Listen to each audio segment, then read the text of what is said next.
Okay, let's start out with a look at Amrtaka's decks. This is Carlophant.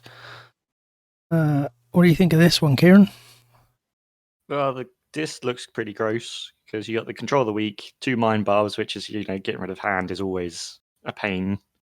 3 fates is really nice, and Drumble is always good to get you out of a late game fight for the last key. Yeah, those arises as well. There's only one creature in this, but still a lot of really nice actions. Shadows is looking pretty good as well. A couple of Nerve Blasts, Relentless Whispers, always love to see those. Yep, a couple of nice things in Shadows. Dust Granners are quite nice. Nerve Blast is always good, especially for pinging off things that are protected by Taunt. Yeah, and it actually a lot of utility with those Silvertooths because you can have them come in ready and then whack those upgrades on them. Yeah, that's true.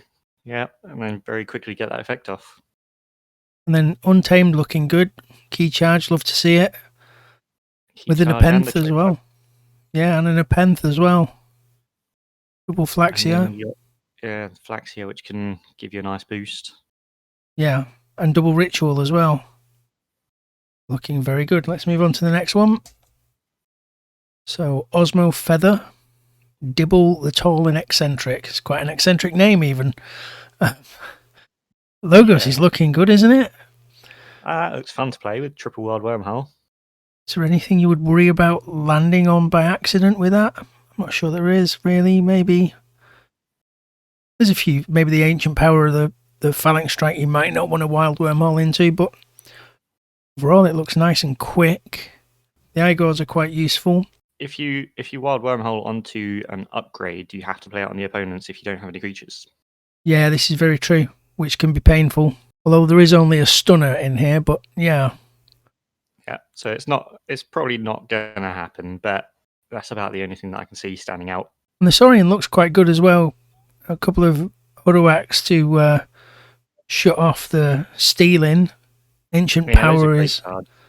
Yeah, it is. And CSH interest with Ancient Power can be very useful if you want to get everything warded up. Yeah, exactly. Getting wards on them and just keeping them protected, it just shuts down shadows really well. I actually quite like the Star Alliance as well. It's got a nice mix of things to give you some extra effects like the Morpheus and Red Alert to clear the board if you need to. Yeah. And actually double Morpheus as well with things like Shrix and so on is quite nice. Could be, imagine Tricerian Legionary with double Morpheus. Yeah. Looks like quite a fun deck. Let's move on to the next one. So Eternal F Arctoclap.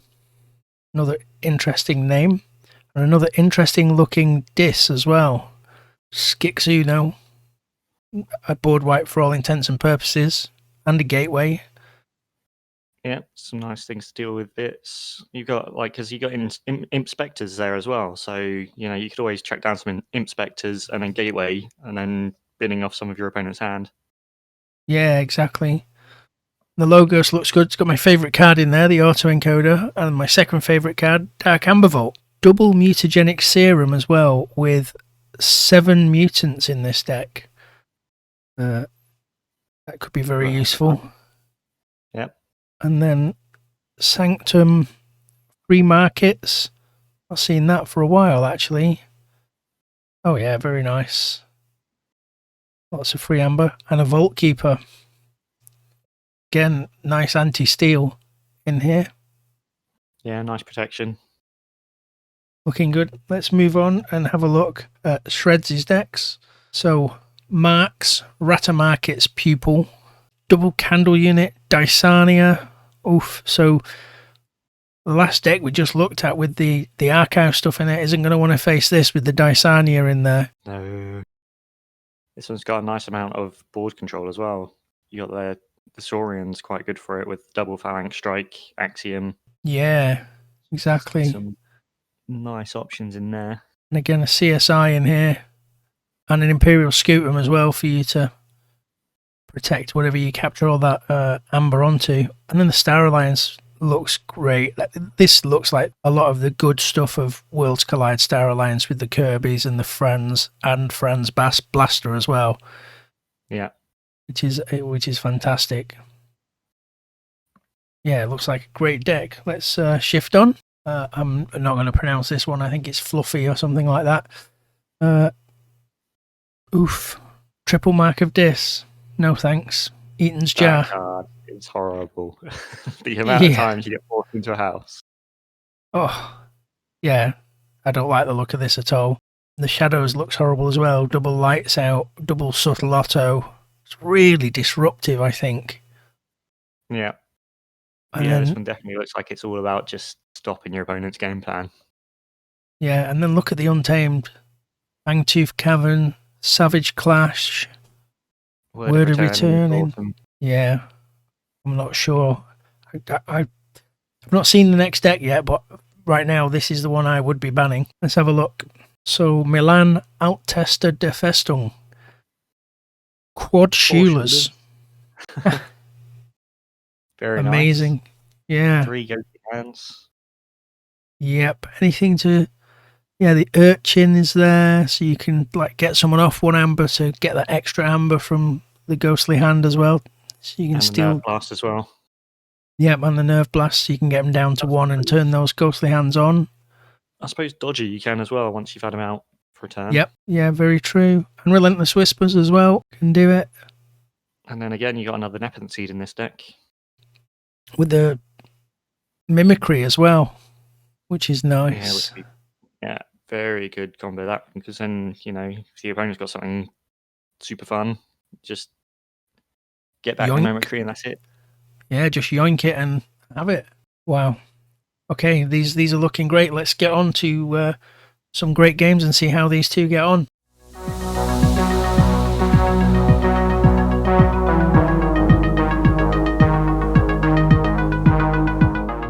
Hello everyone and welcome to week 5 of the KFPL, where we have Amrtaka versus Sredz. I can tell you that Sredz banned Osmo Feather and Amrtaka banned Fluffy, the tie deck. And the first round we're going to see Actolap versus Milan.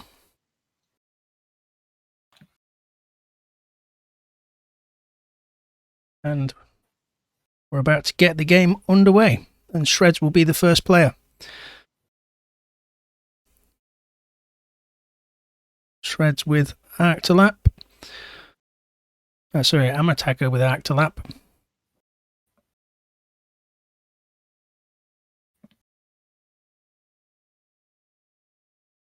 Sredz taking a mulligan here. Going into Dis. And straight out with the Terror for a 2 amber burst to begin with. It's a great card for turn 1.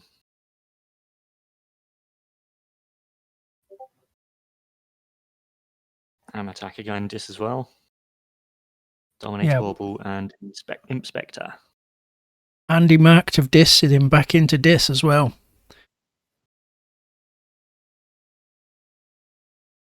So we know he's going to... Oh.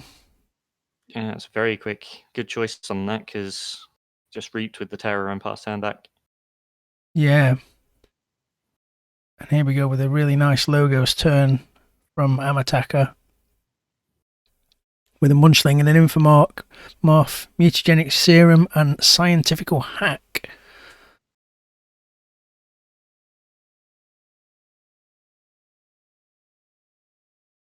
That Scientifical Hack could do work here because there are 8 artifacts in this deck that Amrtaka has, so could be nice. Okay, so over to Sredz. A Ghostly Hand, Lights Out, and a Carlo Phantom puts himself on check.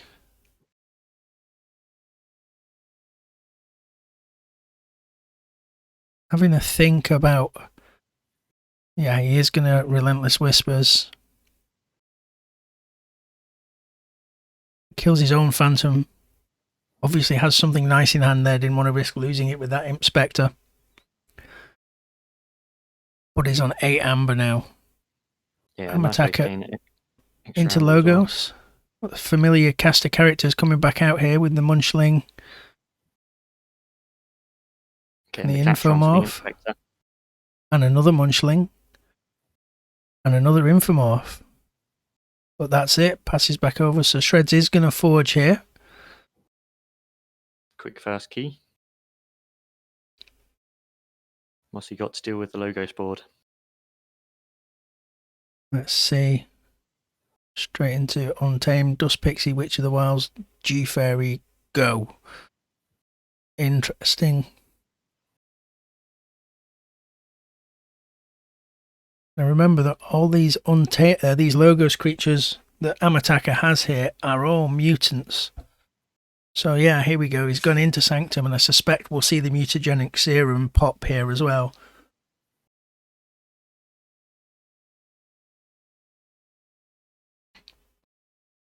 Purges the Terror. Squire Alice. Bulwark. Captures 2. She's going to give that Infomorph Assault. Ooh, free markets gains 3. If, yeah, he does pop the serum. I think we're going to see the other side of the board wiped here. Yeah, at the very least you want the Witch of the Wild's gone, which he does.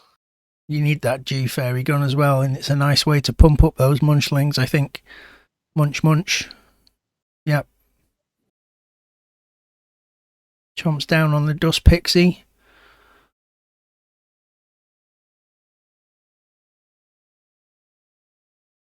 And reaps with the other one. Yep, and reaps with the Infomorph. Interesting leaving that G-Fairy there, though.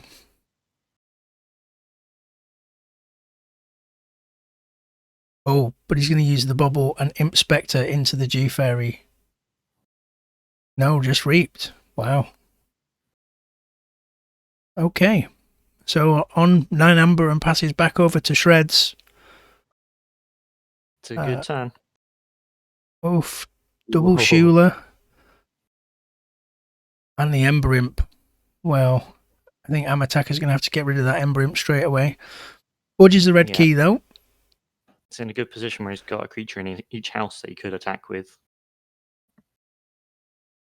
Yeah, I think whatever house he chooses, he can get rid of that Ember Imp.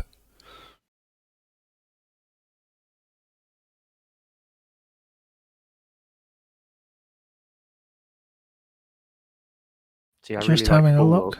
Just giving each of its neighbours that Assault 2 lets you deal with so much more.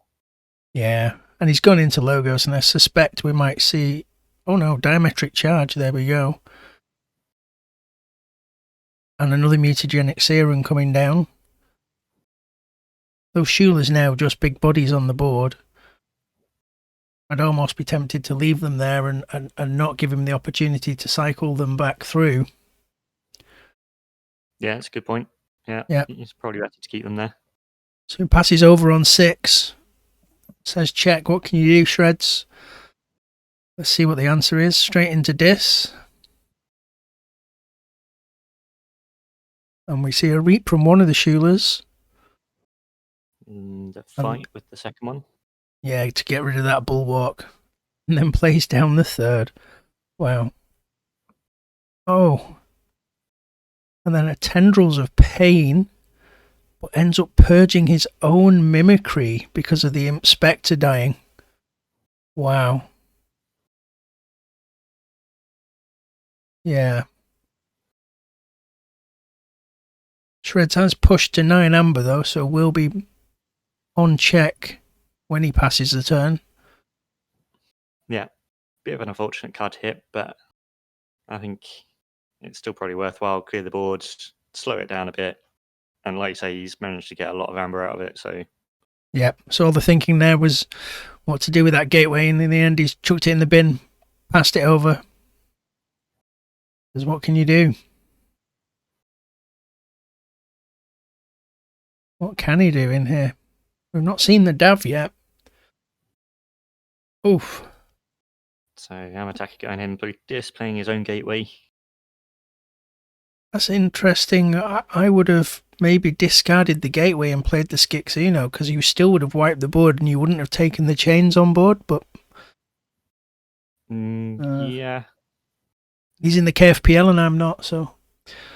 Well, he would have only had that on the board because it destroys each other creature and it's got Omega, so he wouldn't have been able to play his other two. Ah, you're right. See, there you go. Okay, well, Sredz 2 quick ghostly hands and a safe place in Umbra and gets himself to 7 Amber and passes on check. But Amrtaka check for his third key into a commandeer and gets a Vault Keeper down as well, so his Amber can't be stolen. Capturing a lot of Amber onto the Sredz and then pops the serum, and I suspect we'll see that Sredz use its action to make all that Amber disappear. Yep. And yeah, that's nice use of Sred's ability there. Yeah, it really is. And the Commandeer as well, just pumping all that Amber onto it. Yeah, very nice play. And as Sredz says there, ouch, that combo hurts.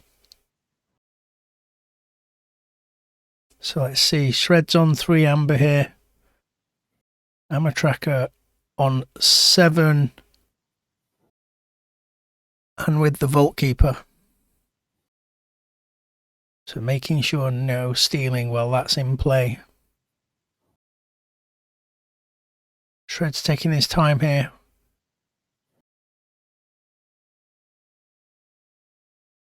And here we go into Dis.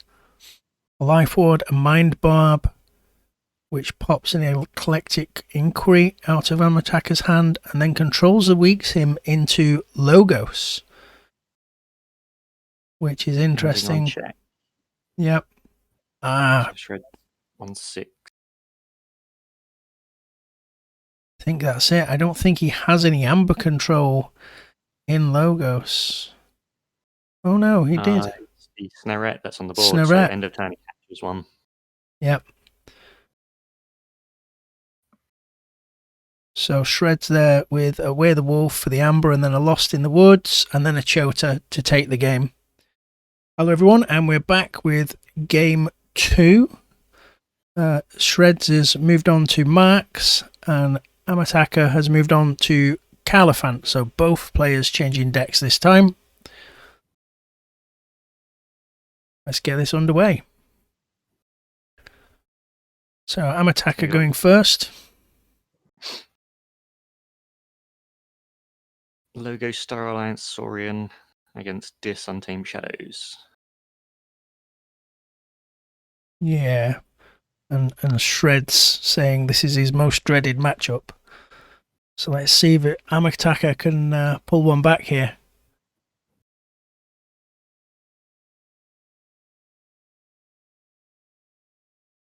Amrtaka going first into Untamed and Aflaxia. Yeah, lovely. That works. Shreds out the blocks very fast. Lieutenant Kirkar, Calvin, Frayne, and captures one onto Frayne. It's a nice start. Kirkar protecting the others, Taunt and the Hazardous. Yep. Kirkar and Melina together always make a annoying pair. So Amrtaka into Dis. Key to Dis coming down, and then a Mind Barb to make him discard a Stunner. Tendrils of Pain. Oh, a fair game. Puts Amrtaka on 5 and Sredz taking turn 2 on 0. Straight into Star Alliance, mind you. And a Reap to capture 1. Calvin Reap to draw. Kirkar to Reap a Kirby. This could get out of hand quickly. An Imperium. Warding 2 friendly creatures. Goes with the Kirby and the Frayne. That should be a clue as to what his intentions are then. And over to Amrtaka. Balances up a bit as well, both on 4 amber. Yeah. Sredz does have Fran's blaster in here as well, so you kind of need to get that off Fran before that blaster comes out.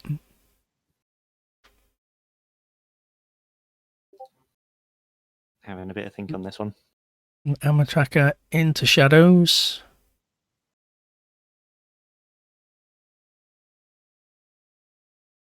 But then having a bit more of a think, so a nerve blast to steal 1. And he's going to pop 2 damage on the Kirby to take the ward off. And then Relentless Whispers, and then a kick sacrifices the key to disc. Great sequence of play. Puts himself on check and passes it over to Sredz. Yep, we're out to 8 amber. Candle unit, babbling bibliophile, go. Doesn't need to worry too much about the candle unit this turn because I suspect he's not going to be doing any reaping. Although, yeah, he's gone into dis. It's gone. 3 fates. Yeah, it is gone. And then a control the weak as well. What's he going to push him into? Into Logos as well. Oh. And passes over to Sredz, who has an Igor. Can get him right out of a hole here.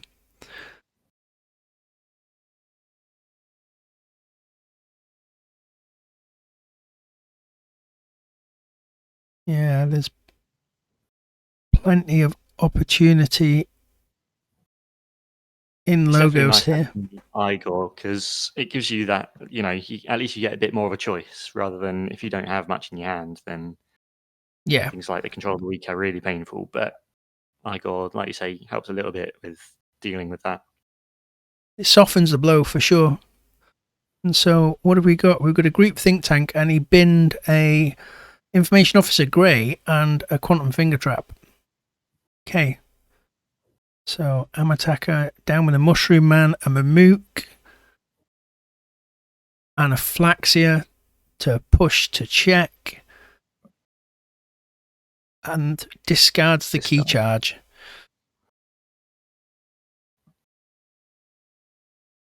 So it's over to Sredz, Jata, Phalanx Strike. Let's get rid of the Mamook. Are we going to see an Exalt here? Yep, we are, for a further 3. And then another Phalanx Strike to get rid of the Flaxia.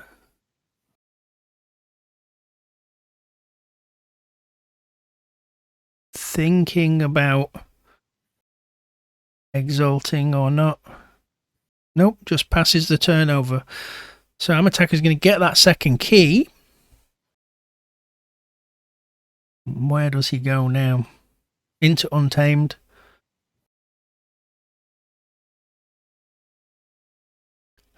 Takes out. Well, doesn't take out. But elusive, unfortunately. Yeah. It's an easy mistake to make online, to be honest. Yeah. So, Grasping Vines for the Amber. Ritual of Balance comes down. And says go. Let's see what Sredz can do to respond to this. 2 keys to O down. Into Star Alliance and a Fran. And capture that 1 Amber that Amrtaka has. And take it for himself with the blaster. We knew it was coming at some point. And then a quadricorder on the group think tank. So pushing Amrtaka's keys up to 9. Having that 3 armor on it is certainly helping out at the moment. Yeah, it really is. So Amrtaka into Dis. Mind barbs away a Primus Unguis. And then a Control the Weak. To force him into Star Alliance. And then arises Flaxia Mamook, Flaxia. And passes the turn. But he's probably got, I would wager, he's got a Chota in hand here as well. I think Sredz is going to want to try and get some more creatures out if he wants to avoid the Flaxia Amber game. Yeah, I agree. Yeah.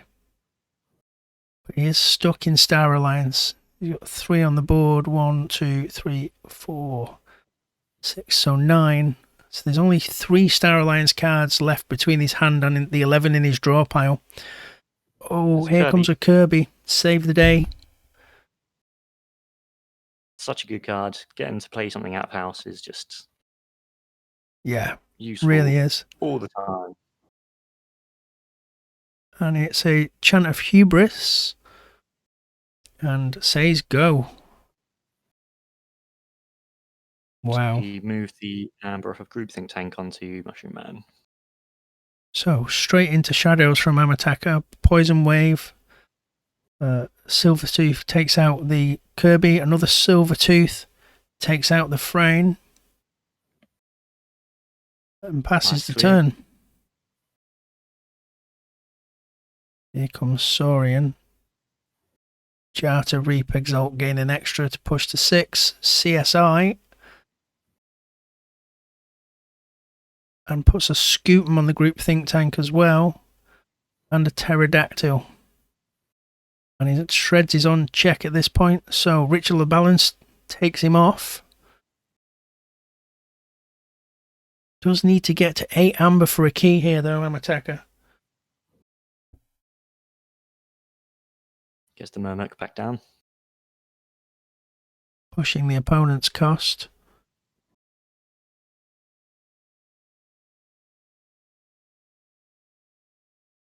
Now maybe thinking about sequencing.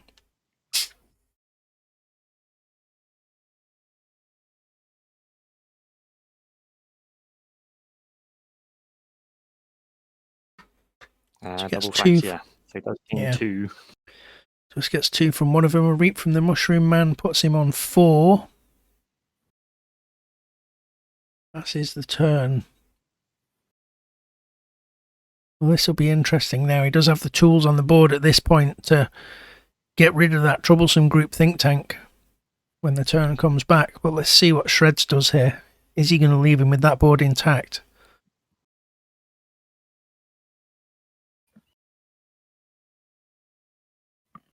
Goes into Saurian. Another Reap with the Jarta and an Exalt. To get that extra amber, gets the stun off the Pterodactyl.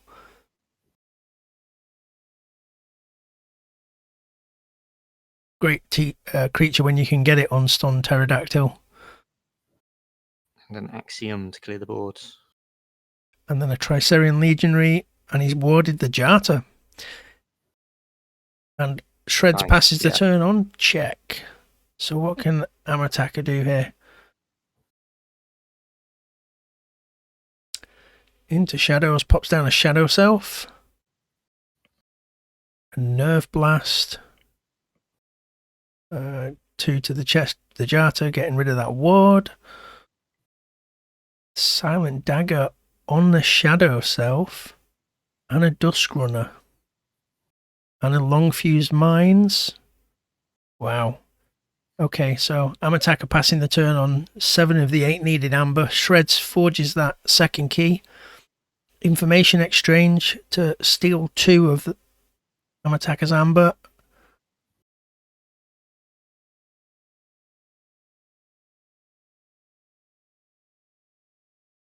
Has he got another way to protect the Jarta? Because surely it's going to be Long Fuse Mine next.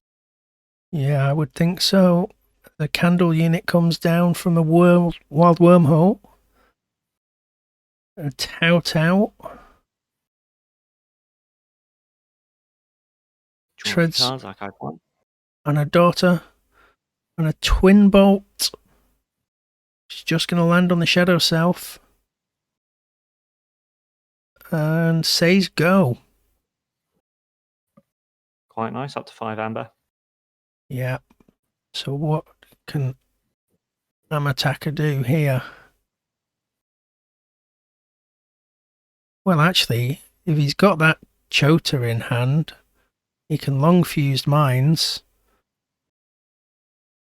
get the 3 from the quest to Jarta, and it's all over. Reach with the Mushroom. Yeah. Does give away cards. Lost in the Woods. Oh, way to do it as well, yeah. Yep. And the Ritual of Balance to add insult to injury, and then the Chota. Amrtaka takes down game 2, and let's get this underway.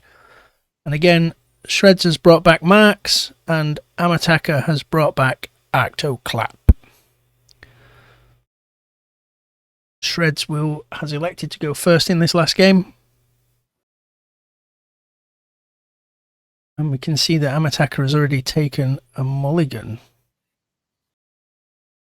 There's quite a few enhancements in that one. Yeah, there really are. It's quite a nice deck. This will be interesting to see how this plays out. I suspect Sredz here thinking about whether or not to take the mulligan.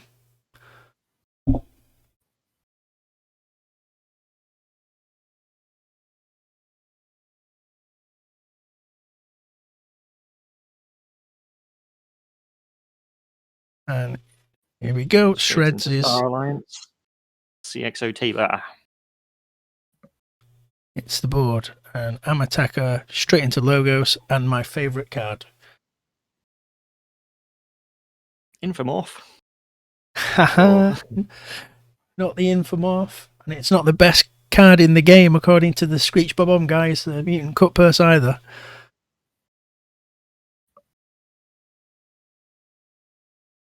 And Sredz doesn't have any artifact control here, so that autoencoder could end up doing quite some work. Sredz having a think, pops out an Igor. And they start digging through that deck, looking for the pieces he wants.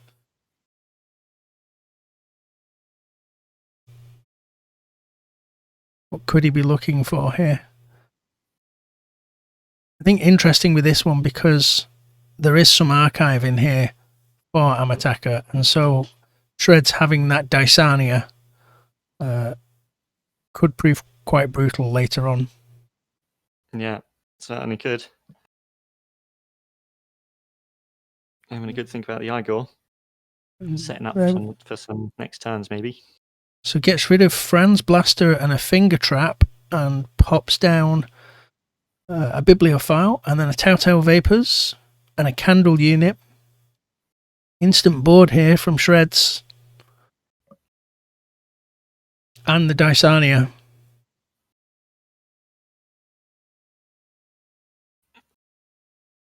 So let's see how Amrtaka responds.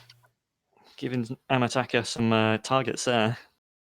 The Candle Unit is definitely something you want to try and clear, but also the Bibliophile. Yeah. Amrtaka not short of creature control in this deck, though. The Gateway, the Skixuno. Yeah, the Gateway would be probably very nice at this point.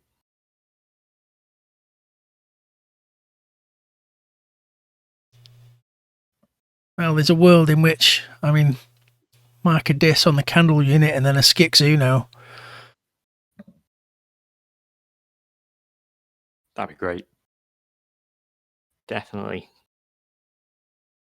So this one started off a bit slow because, like, normally they've had at least a couple of Amber by now, but both still on 0. I think they're both taking their time, feeling the pressure of this crucial third game.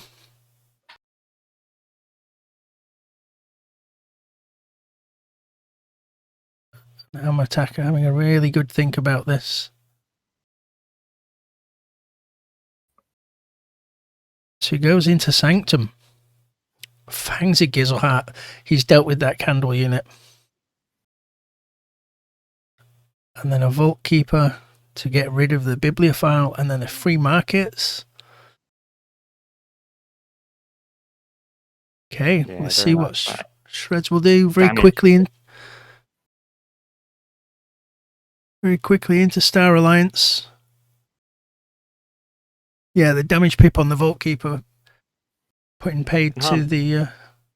Yeah, the enhancements, just they're so much benefit because of things like that, where it's, you know, otherwise you wouldn't normally be able to get rid of it in the same turn.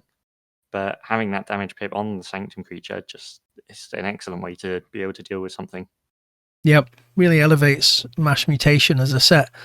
And so Sredz here into Star Alliance and then attaches a Calvin to Dysania, which is interesting. Well, I quite like it because you're building up a target, and that's a card that you probably want to get through and like be able to play later on. So if you got Calvin or other upgrades on it, then you get more effect, and if they kill it, it's going to come back. Yep. And he was always intending to use the Tabor to make the Dysania reap anyway, to then draw. And so then we've got an Information Officer Grey and a Fran come down, and he popped a Pterodactyl into the archive. Gotta wonder here if Sredz is taking a line of just getting stuff he doesn't want to see out of his cycle of cards, because this deck is quite quick. Now with 2 cards in archive and 2 amber on each side.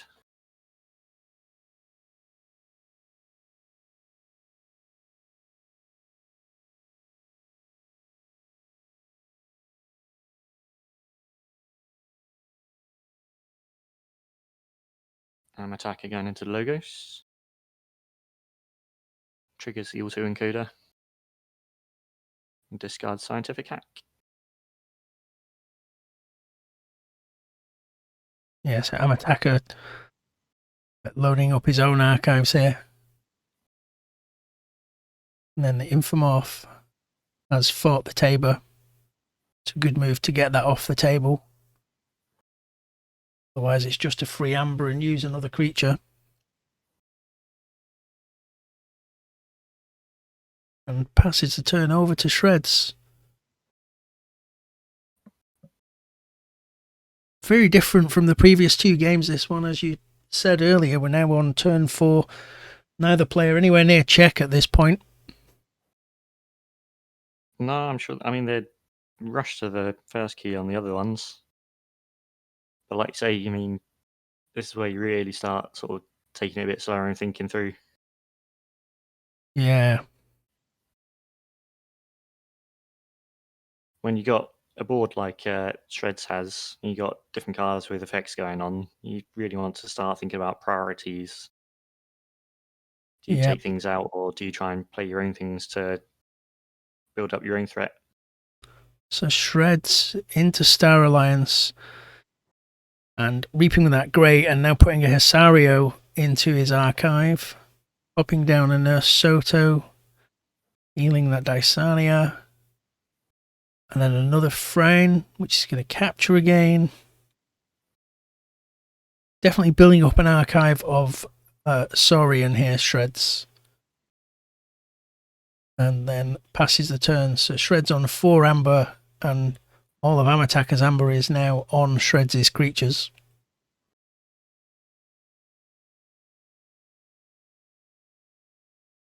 Nothing a gateway won't fix. Nothing a gateway won't fix. As we said, there's quite a bit in here that can deal with this. And into Dis, so how are we going to see it? Taking the archive into hand. We're going to see Mark a Disc Gateway. Oh, Whale of the Damned to destroy Information Officer Grey. Makes me think we're not going to see a gateway, the fact that he used the whale. Yeah, it's probably unlikely.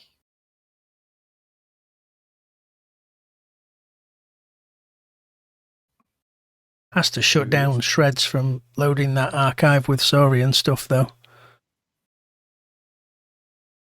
Yeah, interesting. Discards Obsidian Forge. It's quite a nice one as well, with a draw and a capture on it. Very nice bonuses. Waking Nightmare. And then a Snarette. Passes the turn. Use the damage icon from Waking Nightmare on First Officer Frame.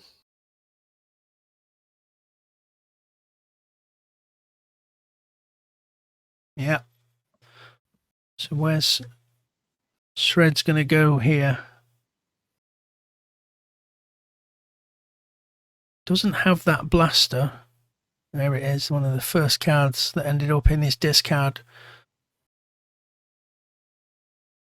So we're not going to see any big shenanigans from Fran right now. And Amrtaka's managed to get rid of some of the more, the out of house Star Alliance cards. So at least if it's Star Alliance, it's only really going to be capturing and healing for now. Yeah. Sredz is having a good think about what and how he's going to do with Star Alliance here. So a stunner on the Fran. First one reaps and captures another. Second one reaps, and what's he going to stun? Probably the Snerette, I would think. Nope, the Vault Keeper. And passes on 7 Amber. Amrtaka straight into Sanctum here. And out comes the Commandeer. Is this going to be... Can't be the same trick from before. So spreading the Amber around this time instead of concentrating it on the Snerette. Oh, and an Alice as well. So take Sredz off check. Both players now just spreading the spreading the amber across the board. Yeah, indeed. Playing Cult of the Eye, which is great. That card, like constantly getting people off check because, just it's so easy just to with the Omni as well. It's like no matter what house you're playing, there's a chance of just capturing one extra. Really is. We're on turn 6 here. 0 keys to 0 keys. Amrtaka with 1 amber and Sredz with 0. And 2 keys worth of amber on their creatures. And here we go with a Logos turn.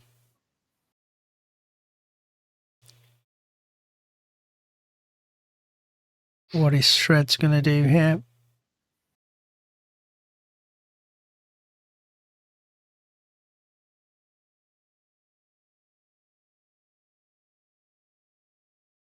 Surely this has got to make it more difficult to play board wipes because you're kind of trading a key for a key.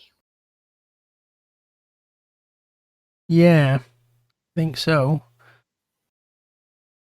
So we got the Twin Bolt.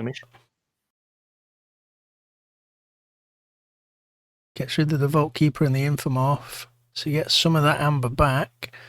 And then an information exchange to steal 1. Reaping with the Igor. And, a group think tank. It's not really online unless he wants to take out all his own Star Alliance stuff. And a candle unit. And a daughter. Wow. Nice build up of creatures there. Indeed. Gets an extra card. Now all this amber on Amrtaka's side of the board, I think, means we're not going to see any kind of gateway at this point. Here we go into Dis.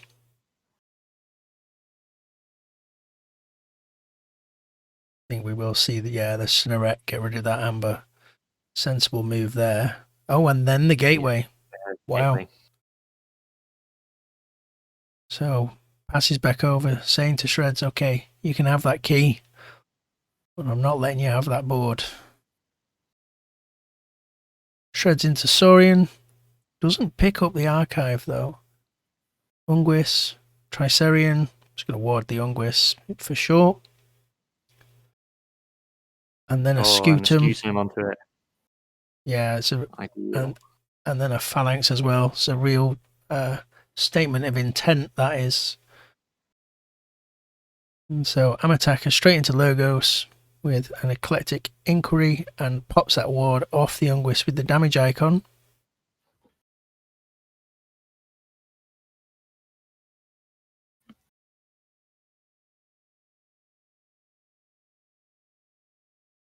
Really making good use of that auto encoder. Yeah, he's now got an archive of 6 cards. Wow. Yep. So we've got Sredz on 1 key, 4 amber, Amrtaka on 5 amber.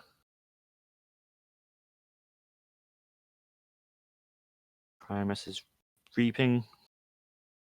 And getting exalt as well. Yep, and then reached with the Tricerian to get himself on check. He did pick up his archive as well there, didn't he? So I think we're going to see a flood of Saurian stuff. Yeah. I think Sredz waiting until the gateway was gone to do that. Plays the Orator. Ready and exalt each of its neighbours. Yep. This is some now, very... Getting very strong from that Ungus. Yeah, some very beefy boys on Sred's side of the table here.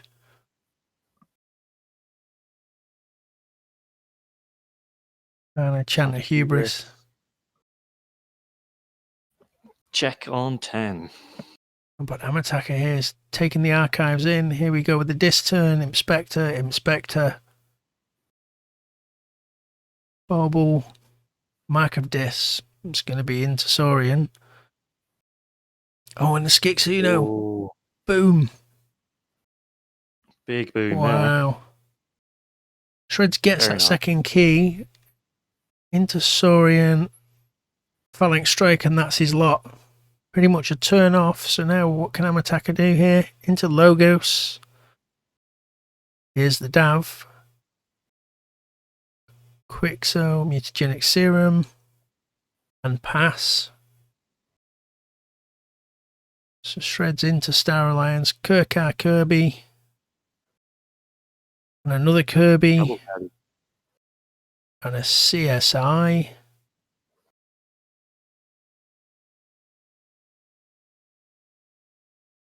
And a Quadricorn. Putting it on the Skixuno, very clever. Because it still has the effect against Amrtaka because it's a your opponent's keys cost, not a this creature gains.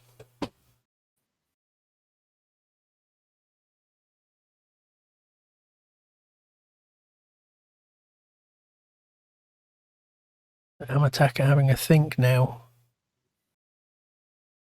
I think is it just in the range of the Kirkar? So if you were to attack the Kirkar, it would just about kill it with the Hazardous.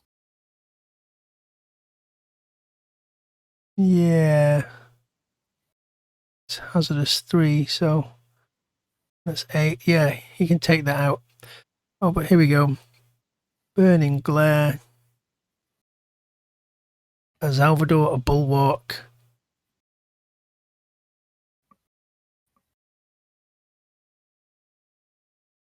So double Burning Glare stunned both the Kirby's. Yep. Draws from the Dav, so reshuffles his deck. Got an extra card from the Salvador too. But that's it. And so we pass over to Sredz.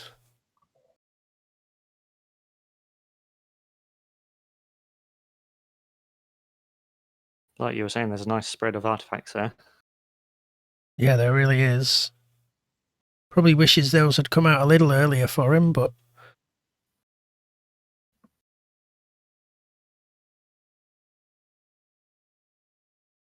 see what Sredz decides to do here.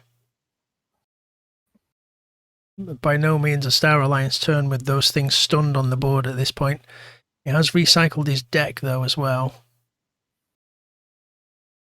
What has he had purged? The Wormhole, the Imperium and the Candle Unit. Okay, let's see where he goes.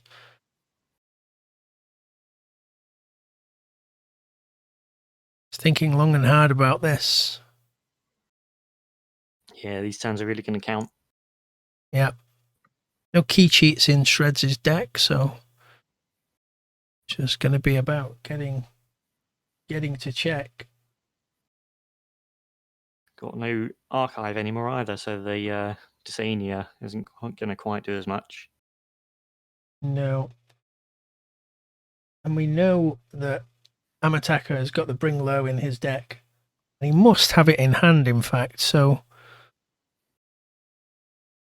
Goes into Logos, please, Igor. That's Check a out some dig. options. Gets rid of a Stunner and a Chant of Hubris. Please, Pops Twin out. Mission. It's the Bulwark and the Quixo.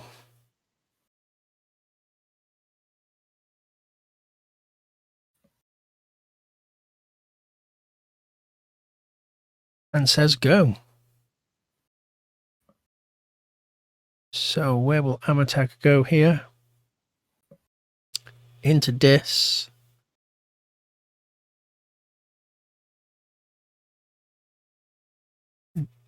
Double Doom to get rid of the Kirkar and make him discard a Fran. That's a good hit. That seems like a good trade.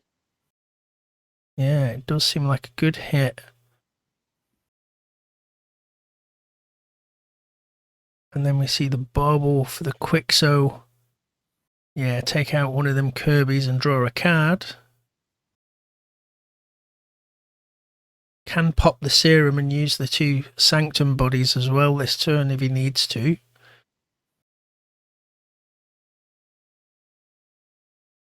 And a Sredz, which also gives a draw. Dark Amber Vault really is a fantastic card. Front of the eye to capture one onto that Sredz.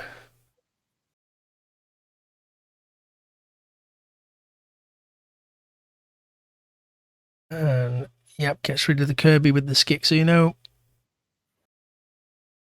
Can he get to check though? Is it worth popping that serum?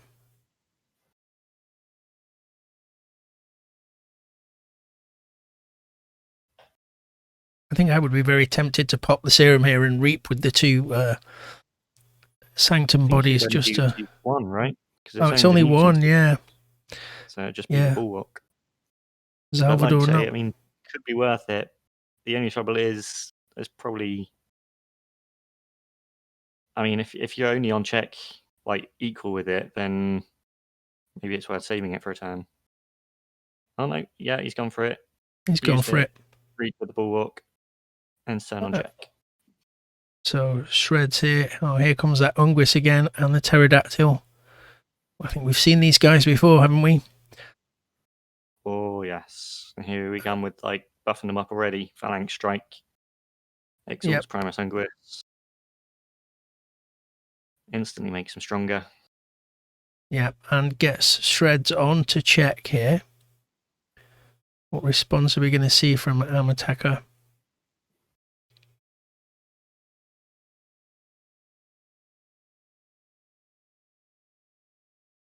Unfortunately, by playing Saurian as well, it increased the key cost by 1 more, so just about manages to keep Amrtaka off of forging. Yes, indeed. So Amrtaka still has that Bring Low, which I believe he must have in hand. Into Dis. Oh, Obsidian Forge. Oh, this could be interesting. Yeah.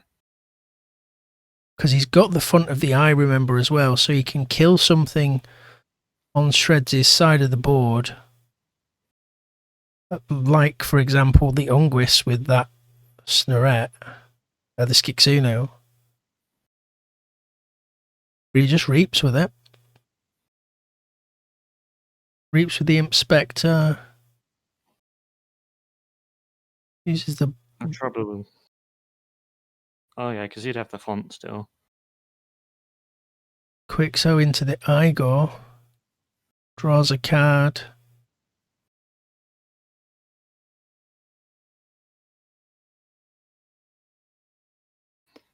Wheel of the Damned. Gets rid of the Unguis. And then the front of the eye to capture. Yep. This is very finely poised at this point. Declaring check on 11. Keys costing 7 at the moment. For Amrtaka. Yep. And Sredz here straight into Star Alliance. Kirkar, Soto. And a Franz Blaster, and that's it. So Amrtaka's going to forge that second key. Pays 8 for it because of the Star Alliance coming out. You can gain 3 from reaping because he's got the bubble and he can reap with the Skix and the Inspector. All he needed was a Beast Body to put on the board and he would have the game with that Obsidian Forge. But goes into Sanctum, Burning Glare to stun the Soto. Free markets to gain 4. Oh, I'm forgetting the Quadricorder pumping his costs, so... Oh, Vault Keeper, Squire Alice. Salvador to reap. And a Bulwark Reap as well. Puts himself on 10 amber. It's really setting this up nicely.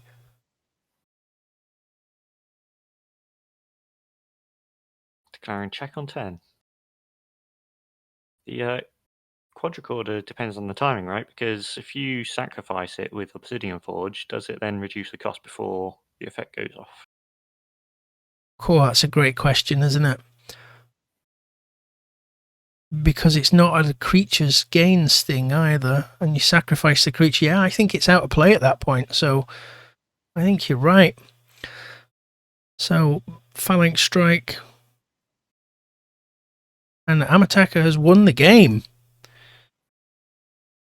Big upset here from Amrtaka. Fantastically well played to both players. Thank you for watching, everybody, and we will see you next time.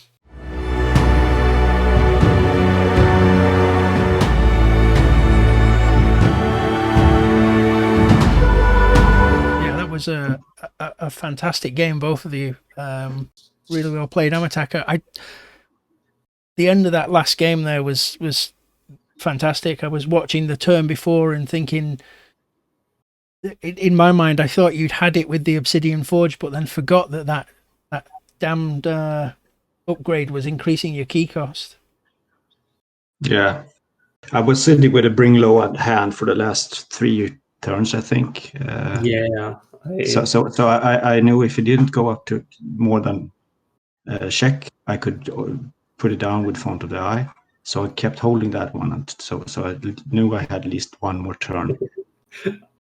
I hold it onto my Desania for the last 4 turns, and I really hope that you would discard a lot of cards to speed up the game, but you weren't, sadly. Yeah, I didn't feel I had the time to do that. I wanted to do that really early because I wanted the Dark Ember Vault early, so I didn't feel I had the time to do it. And late in the game, I didn't feel I had the time to use the Outer Encoder at all. Yeah, I was really confused that you had the board for the last 6 or 7 turns, even though your deck has only 15 creatures, which is not a lot. No, it was very frustrating to fight back, and Marks does not really work from the hand. It needs to be on the board, and that's pretty unlucky. Yeah, it has 2 board wipes, the Gateway and the Skitsune. So and then I have some spot removals as well, but those 2 are the big ones. Yeah, in hindsight, I should have banned the Kala Fand, I think. Yes. I really wanted to have your what's it called? Your World's Collide deck gone, because my Coda deck does not stand a chance against it, I think. Because of the 2 Odoax, my 4 how are they called? Schoolers are just not usable. And that's the reason I banned this deck. But then I realized, wait a second, I have a deck with 16 board clear and a deck with a 20 board clear open, and I need to play Marks. And I really saw myself struggling there from my deck. Yeah, I was surprised. I actually banned the wrong deck. I was intending to ban Marks, actually. Oh, you were? Oh, man. Yeah, I had figured out I should ban Marks because the strategy behind that was that I thought that a slow speed deck can always fail. I recognize that your decks are quite strong. So I figured, okay, if I'm going to have a chance here, I need to get lucky. And it's easier to get lucky against slow decks than it is against a deck like Marks. So I was intending to ban Marks, but then, brain fart, and I said, okay, I take the tie deck, and because that was the first one, because it's of course highest SAS. I thought, well, that one, but I thought I should and go like with that. everyone banned the tie deck before, so it's like a go-to. Yeah, ban. yeah. So it's like a fallback. It was quite quite a set. It happened once before when we were about to name our first child. Yeah. She was supposed to have one name, and at the birth of her, the nurse asked what her name was, and then I brain farted back to a previous discussion we had of another name, so she got to have a name. No story. It's a lovely story. Yeah, so she knows she got a name by mistake, but it's a good one anyway. It's fantastic. Yeah, I also was very arrogant before the games. This time I did not really practice for any of the matchups, and I also was just starting to look at your decks 1 day ago or something. And this is the bill I have to pay now, because I was like, well, he is 0-3. What is he going to do to me? But yeah, that was very, very arrogant from me. And also, I'm kind of distracted with work and another TCG I started playing. So I did not take the KFPL serious. And this is a reminder for me to take it very serious. And now I'm very, it's like I have a hefty scarf from you. And I need to play Callum and Menthol now the next 2 weeks. Callum is good. Are also unbeaten. So the hard games are coming, and I took a loss which I could not afford, maybe. Well, I have stopped preparing for the KFPL quite a while ago. It's one of those I had to prioritize away, because it's unfortunately the least fun experience that I have in Keyforge. I don't feel I have the decks really to compete, and Triad is not a fun format. Yeah, well, yeah, and I don't feel I match up against what I'm facing. So I have other leagues and engage with the Keyforge that I choose to prioritize over KFPL, but it's fun. So once you don't take it seriously, it's not so bad actually. Yeah, no, it's a really good set of games and well played by both of you. Thoroughly enjoyed watching it, and thank you both for letting us stream it and commentate it. This is a game I got from the Swedish league that I'm in from a friend. It is a control deck. It has a very strong late game because of ritual balance, which is on its own quite a bad card. But with 2, it's quite devastating, because then you have to go up to 8 to force the keys. And every time you fail, instead of 6 or 7, you steal 2 from nothing. Combined with the Flaxias and the shorter hazards and the key charts, so 2 key cheats, you can actually accelerate quite quickly. So it's not uncommon that you end up behind 0-2 on keys with this deck and manage to catch up. So yeah, the silver tooth compared with in combination, what I was looking for, with the Dusk Runner is also a very potent combo, because once you put out the silver tooth and Dusk Runners, they sort of have to deal with it. Otherwise, you go +4 Ember each turn, and they go -2 just for standing there. So they have to deal with Dusk Runner, silver tooth, for creatures in general. Yeah, which is very important. And the Silvertooth entering play ready as well means you can bring that Dusk Runner online straight away. Yes, and that's very, very good. I actually been looking on decks of Keyforge for other decks that has using the Silvertooth and Dusk Runner combo like that, because it's very, very good. What did you think when you saw? What did you think when you saw this one, Sredz? So when I saw this deck, I was thinking about, wow, that's a very potential Untamed, but I don't really care about the Dis and the Shadows. Also, I saw that the speed of the deck is very low, so I kind of recognized its strength, but also I was in the belief that I could maybe raise this deck, or maybe he will draw it in the wrong order. And the Flaxia I also kind of ignored, because I was thinking about playing against the deck either with my Kota deck or my Worlds Collide deck, because I already thought that my Mass Mutation deck would get banned, and my Worlds Collide deck does not care about the Flaxias, because I should have the board most of the time. And my Kota deck has a lot of nice cards to steal with Mimicry, for example. So I was contemplating of banning this deck or another deck we will see in a second. But I ultimately decided against it because I thought, he needs to play it maybe 2 times, he will draw it in the wrong order, and I should be able to beat this one, which was quite untrue. Proved so in the end. Okay, let's have a look at the next one. Just one short for the Flaxes. The Flaxes in combination with Key to This is actually ignoring the board. So since Key to This is a any house wipe and then Flaxes go out, so that you almost always get payouts of those. Yeah. Okay. That's a great point. It's a great point. Osmo Feather. This is actually a deck I opened myself, and this is a really crazy deck because this deck goes off. The key to the deck is actually the Psi Officer Morpheus, which he has twice. And almost every card in this deck has enter play effects. So you have the Igors, look at the top 3 cards and choose one. If you have 2 Morpheus out, you do it twice. No, 3 times actually. And if you have Edai and Morpheus out, then you archive 3 cards. And you have Odwak that actually captures 3 Amber and then protect your Amber from stealing. So everything just quadruples, actually triples, which makes it's usually when this deck works, you have a board that is like 16 creatures wide, and you keep casting City State Interest and Ancient Power over and over again.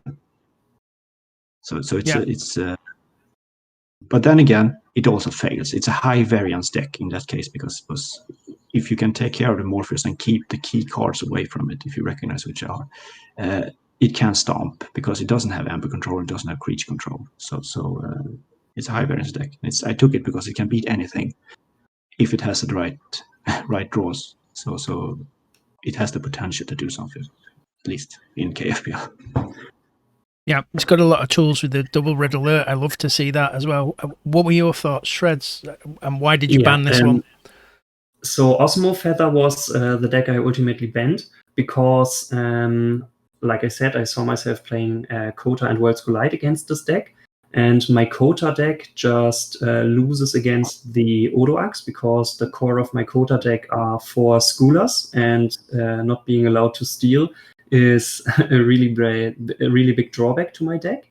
And my Worlds Collide deck would have not been able to beat this deck probably because of the City-State Ancient Power.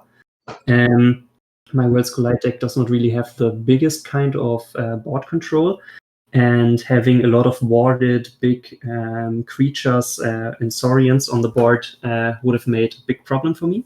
And the Morpheus and the Igors and the whole speed the deck has is just a nice added bonus. But I was really afraid of the Saurian house, which would have beaten 2 of my decks on its own.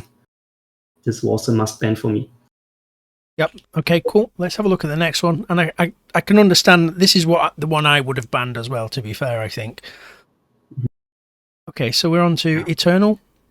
Yeah, this is a deck I got from Karen, the captain of the Final Swindle team, which I'm a part of.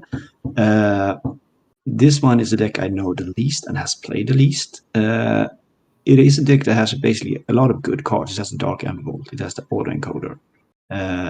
It has a very good Sanctum house once you establish a board with both Font of the Eye and Bring Low.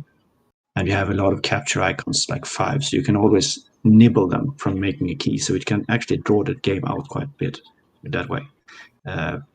Apart from that, I figured I needed to rush the decks, especially the last game. I felt I needed to rush, but I failed to do so. But that was the plan because I had more Amber, but I was slower, so I figured I need to put the pressure in. But basically, it's a good deck, but it's a hard deck. I have a hard time playing it myself. So. Love to see Markadis and Skixuno there, and it was great to see you pull that off in the match as well. Yeah, I really liked how you played your deck in the second game. You needed in game 3 in your second game with this deck. I like the way that you set up the Autoencoder very early and just discarded all of your cards until you saw your board clears and got a hold of the board and didn't let me get back to the board. I was kind of ignoring this deck when I saw at your decks because of its Ember control, which is exclusively a capture. And I thought to myself that my Kota deck could very well deal with captured Ember. And I also was of the opinion that my Worlds Collide deck could kind of deal with it and also be able to hold the board better than it did in the end. So, was fun against playing this deck. I always still find it hard to rate mass mutation decks, to be quite honest, since I have the least amount of playing against mass mutation because of the whole global pandemic. That's why I kind of have a hard time to see what the strength in mass mutation decks are, to be honest. Okay, cool. Let's jump on and have a look at your decks, Sredz. So, Sure. Marks. Yeah, Marks is a very cool deck, which I got to play in a Kota event as well. Marks is your typical Worlds Collide, I have the best value creatures in the world kind of deck. I really like the big boards you can set up. I like the candle units. I like to have the Kirby's out. The Primus Ungios with a lot of captured Ember makes it hard to get rid of the board if you don't play Gateway or Skitsunus or something, of course. And it's very fun to play. I like to stay on the board with it. And having these huge turns where you have a lot of options through the Kirby's, through the Orator, a lot of house cheating, it kind of feels like houses do not exist in this deck once your board is set up. And that makes it really fun to play. And it also produces a lot of Ember through the board. Yeah, this was the deck what I was going to ban. Because I have come to respect the speed value a lot lately. I feel the meta has shifted towards board decks with speed. This is one of those decks, so you really have to. You don't need just one or two board wipes. You need maybe three to handle it. So this one was, I felt, and also I saw that it was played quite a lot competitive. So I figured that this deck you probably had the most experience with. An experienced player with a very fast deck, that's something that's really scary to face. So I wanted to ban this one. Fair enough. To be honest, I think the one you banned, which we're going to look at next, actually is the one I would have banned. But I know exactly what you're saying about the board state and the speed being important. And there's a lot of tools in here as well, right? Because there's so much archive in MM, which seems to dominate the meta at the moment, and that Dysania just destroys that. That's a horrible card. Yeah, that's one scary card. So this one I know as Fluffy. Correct. And this is Fluffy. Fluffy is a deck I borrowed from Vincent from Kiwi out of the Hamburg Atlanteans. And Fluffy seems to be the deck most people don't want to play against, and I kind of understand why. Fluffy is the only deck in my lineup which has artifact control, and it has a lot of artifact control, to be honest. And it's almost given that in a triad lineup, every player has at least one, maybe two decks that are really dependent on artifacts. Yeah. So that's why I think most players contemplate or think about banning Fluffy and do so. But it also has, next to the artifact argument, a lot of things that speak against it. When we look at the house Dis, we see 3 Mark of Dis, which are never a nice thing you want to play against. It has a gateway to this. It has the Ethan's jar, which is against some decks a win condition on its own, because some decks are so over reliant on specific cards that one Ethan's jar can just shut up like 30% of a opponent's deck. And because of that, this deck is not proven in the KFPL yet. I hope I will get the ability to play it once, but we will never know. It looks really scary.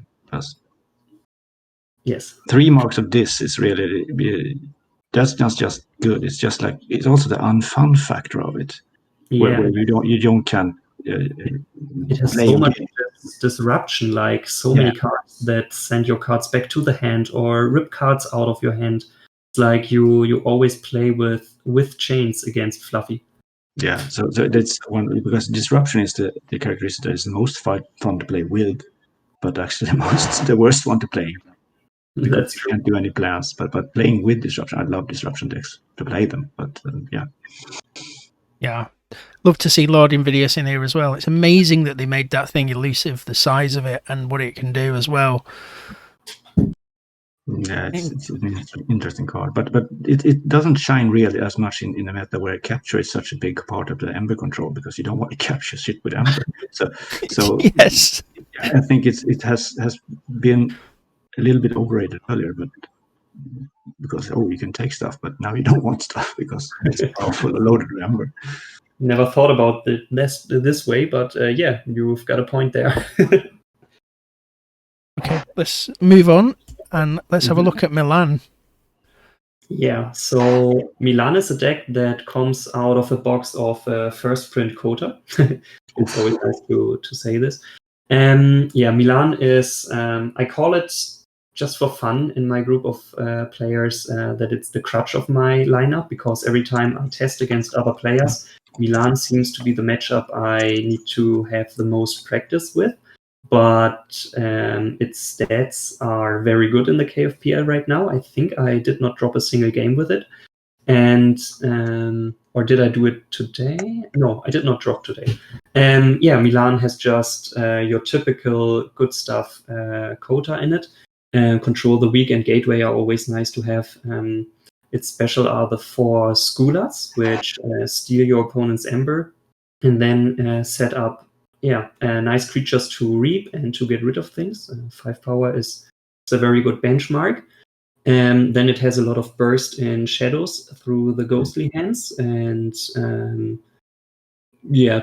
through Nerve Blast, Lights Out, and the Urchin. And the untamed part is just like Dust Pixie, Mimicry, Shota. What do you want more? Like, it has all the tools it needs, and the key charge comes in handy in almost every game. Yeah, when you look at this deck, when you have decks with a lot of duplicates, like here 4 Shockers and 3 Ghostly Hand, usually that's what you remember when you start playing against the deck. At least that's the way it worked for me. I was always trying to get, I'm not going to have 1 Ember on my pip, so I will try to play around that all the time, because I know there are so many of them. And you tend to forget that maybe the Untamed House is actually the worst culprit in this deck. Yeah, fantastic. Well, thank you both very much for taking the time to talk to me. And again, thank you for letting me stream what turned out to be an absolutely fantastic game. Well played to you both, and good luck to you both in the next rounds. Yeah. Thank you a lot. Good luck.